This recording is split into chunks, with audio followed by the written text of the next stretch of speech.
Hello, this is Dr. Thomas again. Today I'm going to be talking about various liver function tests before we embark on case studies pertinent to liver disease. Knowledge of liver function tests is crucial in clinical practice. This video is going to be the first in a series of videos on liver function tests. So, what are the components of liver function tests? We will talk about individual tests in later videos. ALT and AST are collectively known as transaminases.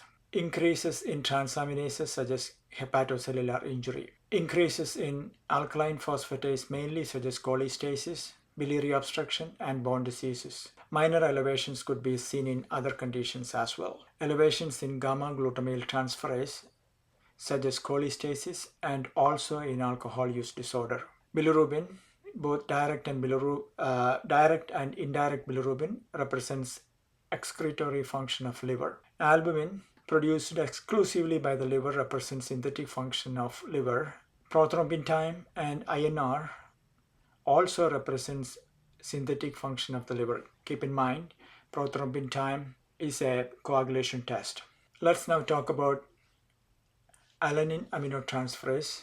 Alanine aminotransferase, also historically known as SGPT, which stands for serum glutamate pyruvate transferase, is found exclusively in the cytosol and is involved in amino acid metabolism.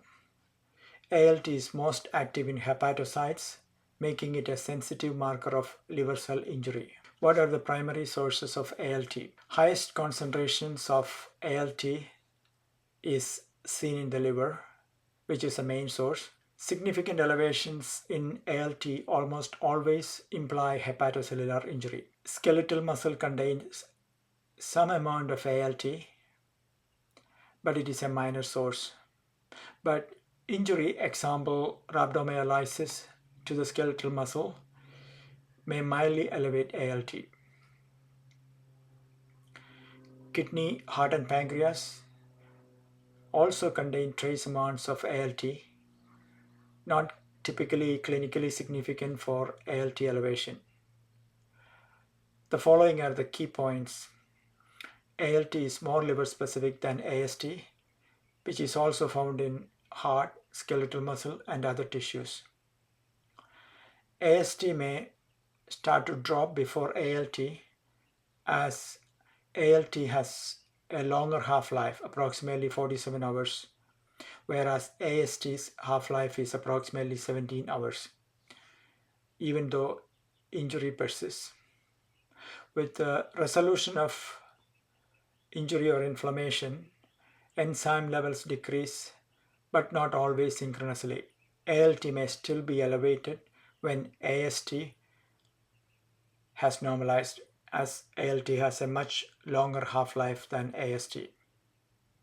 What is the role of ALT in clinical practice? The American College of Gastroenterology considers the upper limit of normal for ALT levels as 29 to 33 international units per liter for males and 19 to 25 international units per liter for females. These values vary slightly by different labs. ALT elevation interpretation. Mild elevations in ALT, less than 5 times the upper limit of normal, typically seen in fatty liver, non-alcoholic fatty liver disease / non-alcoholic steatohepatitis, chronic hepatitis B and C, drug-induced liver injury, and alcohol use. Moderate elevations in ALT up to 15 times the upper limit of normal could be seen in acute viral hepatitis, autoimmune hepatitis, ischemic hepatitis, and Wilson's disease. Marked elevations in ALT more than 1,000,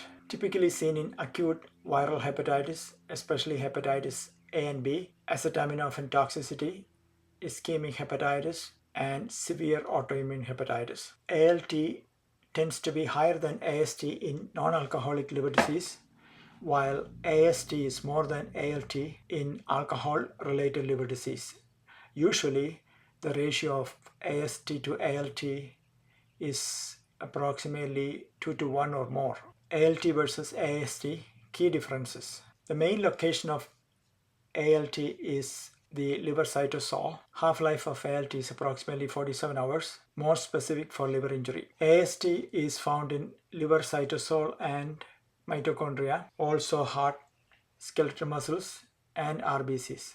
Half-life of AST is approximately 17 hours, less specific than ALT for hepatocellular injury, elevated in muscle injury/inflammation, hemolysis, and myocardial infarction. These are the clinical pearls. Always interpret ALT in the clinical context. ALT may be normal in cirrhosis as there are only few remaining hepatocytes in advanced liver disease. ALT elevation does not correlate with severity of liver disease. Liver function is more important than enzyme elevation. These are the following are the references. Thank you for listening. See you for the next video.